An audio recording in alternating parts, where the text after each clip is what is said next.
Blogging for business. What it is, why you should do it, and a few tips to help you get started on the right foot.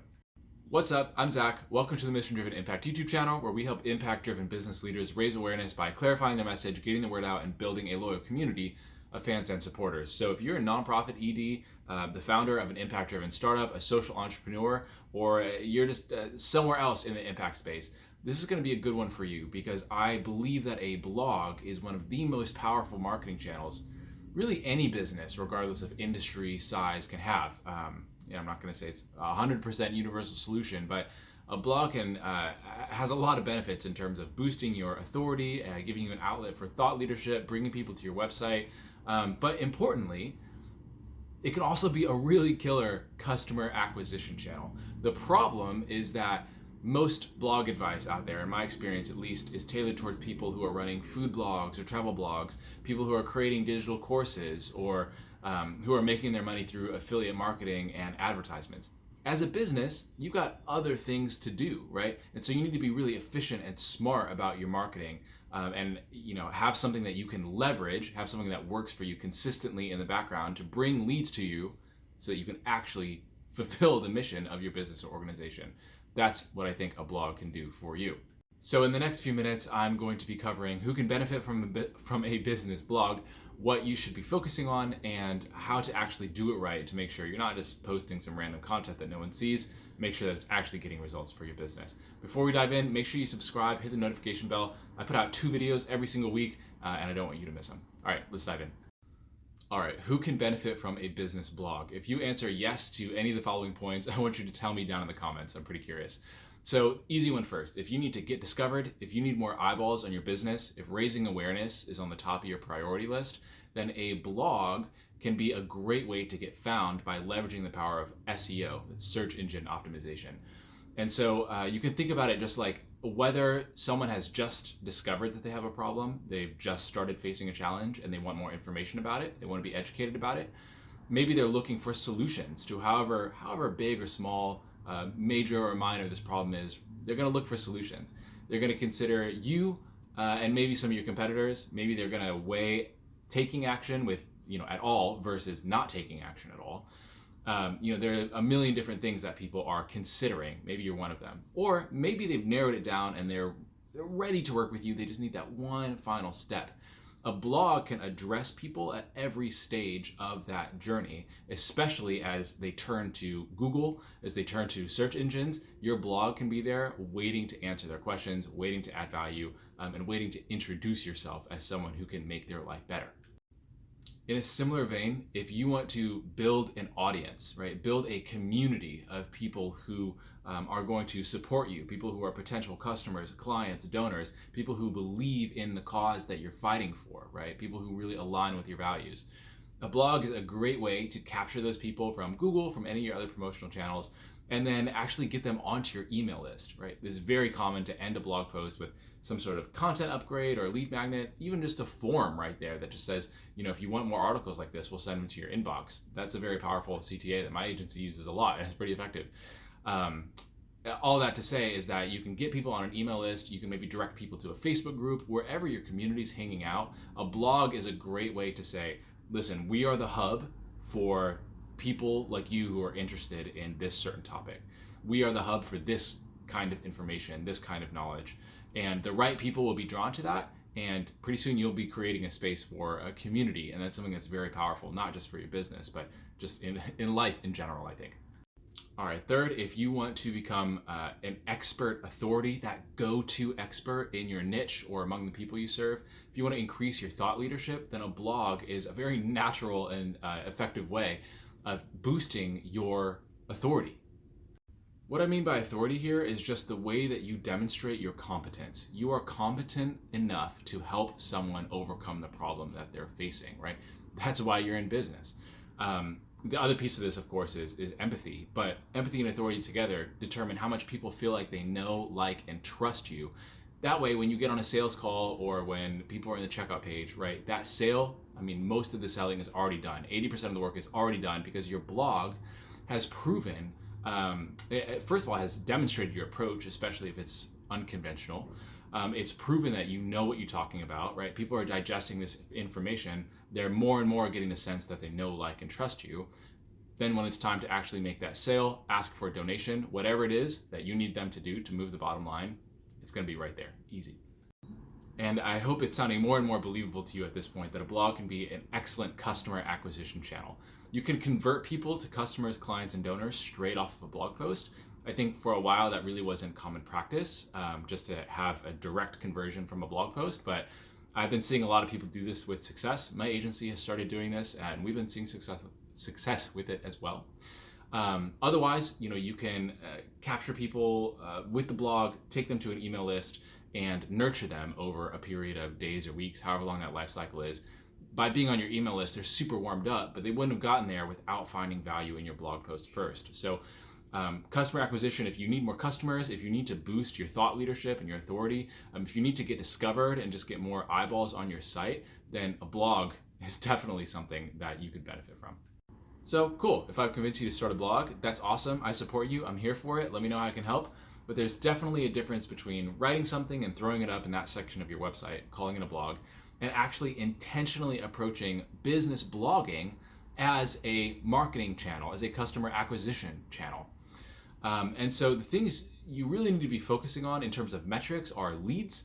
How many people are actually coming in the door through your blog, right? How many people are you converting to your email list? How many people are you directly converting to purchasing a product or picking up the phone and calling you, inquiring about your service or your product, whatever it is? And then traffic. Website traffic on its own, you don't want to idolize this because you can have 1 million visits a month and still have it do nothing for your business.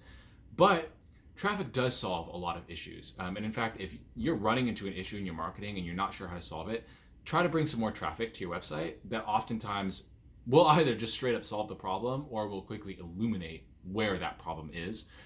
It's also one of the most precious data points you can have when you need to make decisions about what to focus on in your marketing or how you're doing, what areas you can optimize in the buyer's journey. Knowing how many people are actually entering that top of the funnel, knowing how many people are actually putting their eyes on your business is a really valuable data point. The second thing you should be focusing on, less in terms of metrics, is yourself and the skill you're building.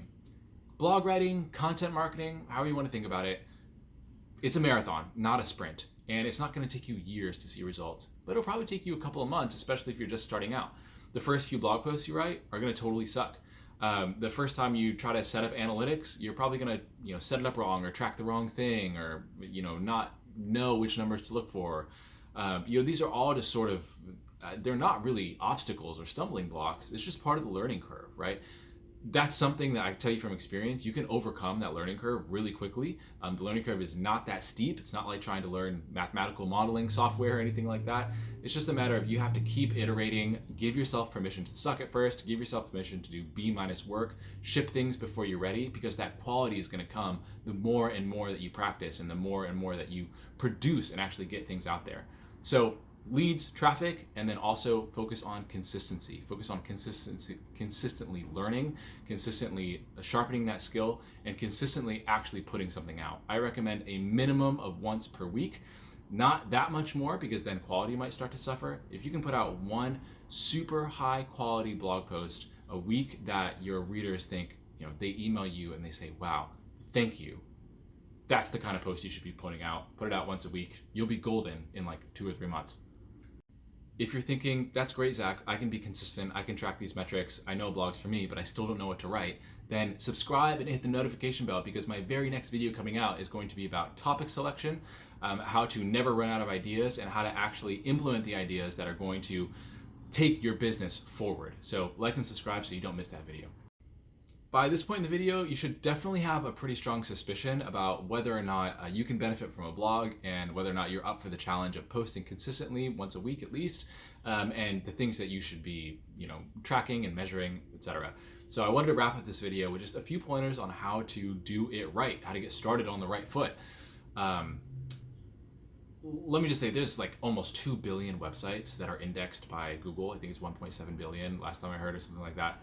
There are 31 million active monthly bloggers in the United States alone. So again, you can be doing a lot of the right things and still get lost in the crowd. how do you make sure that you stand out? Make sure you get seen. One thing that I'm constantly reminding both myself and my clients, and if you only take one thing away from the video, I want it to be this, is that your blog, as with all your marketing, basically your entire business, but especially your blog, it's about them. It's about your customer. Your customer is always asking, what's in it for me? Will this work for me? And you need to say, yes, this will work for you. Yes, this is for you. One of the biggest mistakes I see people make on their websites and their blog copy, any content that they have, their social media, is it's kind of like a diary, right? It's all, we do this, we do this, we do this. As a business, you need to say, no, we do this for you. You can do this with our help. You have the potential to unlock this kind of life. You have the potential to overcome this challenge. We are here to help you, right? I hope I'm emphasizing this enough, that your blog has got to be about you, about them, not about you. To make that advice a little bit more practical, actionable, and tangible, let me tell you something that I tell all of my beginner coaching clients, who are people who are just starting this content marketing or blogging journey. And that's to tell stories and give helpful advice. One, stories, they're like gold, just in life, but especially for your business. They can serve so many different purposes, and you can meet so many different people wherever they're at. Stories, I think the most important aspect of stories is that they help people buy into that vision, buy into that transformation that you're offering as a business or organization. You can tell stories about someone who's popular in your industry, who you know that your audience looks up to. You can tell stories about, like a case study about previous customers or clients you've worked with. Spotlight stories, employee spotlights, behind the scenes, donor spotlights. You can also tell a story about yourself, something personal that you've gone through in life, or why you started the business that you did, or if you didn't start the business, how you came to be in this position and why you were just really excited to move into that role. So stories are, again, they serve a lot of different purposes, and they're a great way to get people to really connect with your brand and really start to feel that transformation that you offer. Similar thing with giving helpful advice is that you are boosting that authority, that know, like, trust factor. You are saying, hey, the reason that we exist and the reason that we're doing this isn't just to make money off of our products or our programs or our services or whatever it is. The reason that we're doing this is to help you live a better life. So ask yourself, what problems, challenges, inconveniences, however small or big, what are those things that your target audience is facing? And then how can you use your blog, how can you use the written form of communication to deliver information that's going to make their life better? That's what's going to separate successful, not just a successful blog, but successful marketing from all other kinds of marketing, is that level of service. You are putting yourself in front of people to serve them, to make their life better. That, again, can last you through eternity with your blog. Aside from choosing the right topics and adding value to your reader, you also need a solid and very clearly outlined plan how you're going to get people to see it. Again, this is something that a lot of marketing agencies, even a lot of in-house marketers, it's a mistake they make, is you need to be able to say really clearly, really quickly, what your plan is for getting people to see your work. Because it's awesome if you've delivered an incredible solution to someone's problems. But if they never see it, I think you know what I'm trying to say, right?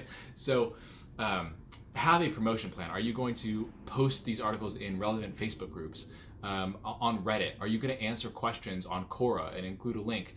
Are you going to send this out? Are you going to promote it on your social media? Send it out through your newsletter? Are you going to partner with someone who can share your content and syndicate your content, get featured in a newsletter, et cetera, et cetera?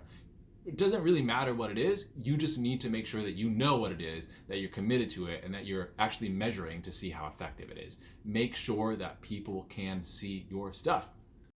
The last thing I recommend is to consider hiring someone who can help you out through this process, whether that's holding your hand like a consultant or a coach through this process, whether that's taking all of it off your plate like a marketing agency, or whether you're hiring a freelancer just to take care of some of the tasks here and there. Maybe you like writing, but you're not always sure what you should be writing about. You can hire someone to take care of the strategy.